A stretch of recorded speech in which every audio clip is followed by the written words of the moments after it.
Hello friends, welcome to my blogging channel. তো তোমরা কেমন আছো? তোমাদেরকে আমার এই নতুন ব্লগে নতুন সকালে অনেক অনেক স্বাগত। তো তোমরা কেমন আছো এবং তোমাদের দিনকাল কেমন কাটছে অবশ্যই আমার সাথে কমেন্টের মধ্যে জানিয়ে দিও। তো আমি এমনি ভালো আছি। তো এক হাতে ফোন, এক হাতে কিন্তু আমি কাজ করা শুরু করে দিচ্ছি। তো আজকে কিন্তু তোমাদের সঙ্গে যে ব্লগটা দিচ্ছি এটাও একটা কুকিং ভিডিও বা রান্নার ব্লগই বলতে পারো।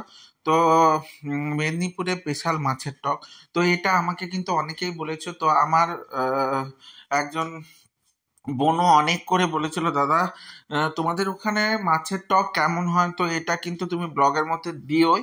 তো আমি মেনলি ওর জন্য এই ব্লগটা মানে করার একটু ইন্সপায়ার হয়েছি, তো তার জন্যই মাছের টকটা দেখালাম।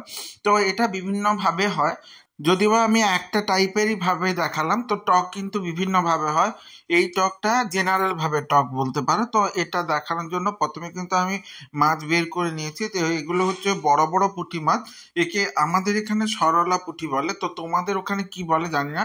এগুলো কিন্তু হেভি টেস্ট হয়, কিন্তু এর মাঝে একটা কাঁটা আছে খুব শক্ত।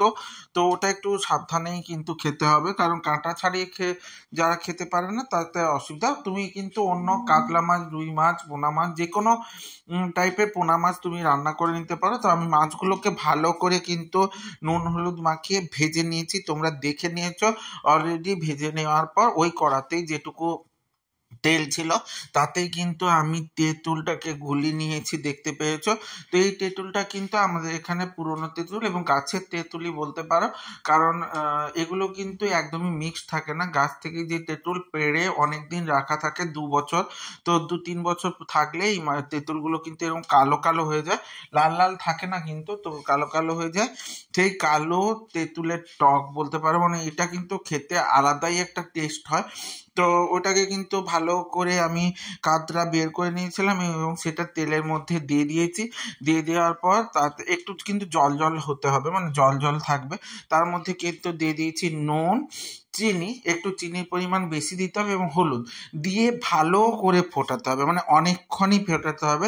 যত ফোটাবে তত কিন্তু টেস্ট বাড়বে, এটা আমি বলতে চাই।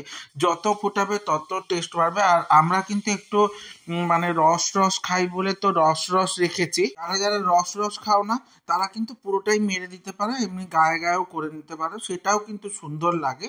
তো রস রস খাই বলে রেখে দিয়েছি। তবে এতে নুন আর চিনিটা কিন্তু ভালো পরিমাণে হতে হবে। এবারে মাছগুলো দিয়ে দিয়ে আমি কিন্তু ভালো করে ফোটাবো। তো এই ফোটানোটা খুব দরকার আছে, কারণ যত তুমি ফোটাবে, আগেও বললাম তো, আগে কিন্তু তেঁতুল জলটা যেটা ছিল সেটাকে ভালো করে ফোটাতে হবে।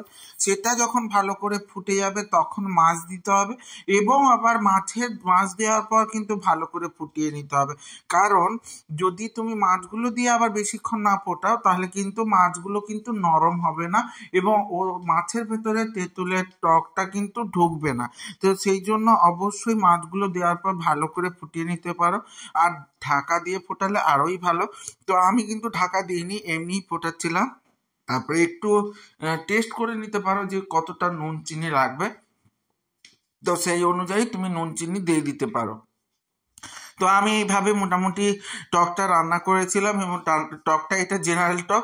তবে এখানে যত টাইপের টক হয় সবগুলোই আমি তোমাদের সঙ্গে পরে পরে শেয়ার করার চেষ্টা করব, কারণ এখানে একটা কাঁচা তেঁতুলের টক হয়, সেটাও কিন্তু খুব সুন্দর হয়। একটা মূলো দিয়ে টক হয়, একটা চিংড়ি মাছ দিয়ে টক হয়, একটা ছোট মাছের টক হয়, বড়ি দিয়ে চিংড়ি মাছ দিয়ে একটা টক হয়। তো অনেক ধরনের টক হয়, সেগুলো কিন্তু আমি তোমাদের সঙ্গে অবশ্যই শেয়ার করব। তবে তোমরা একবার টেস্ট করে দেখতে পারো, অনেকে খারাপ লাগতেও পারে, আবার অনেকে খুব ভালোও লাগবে।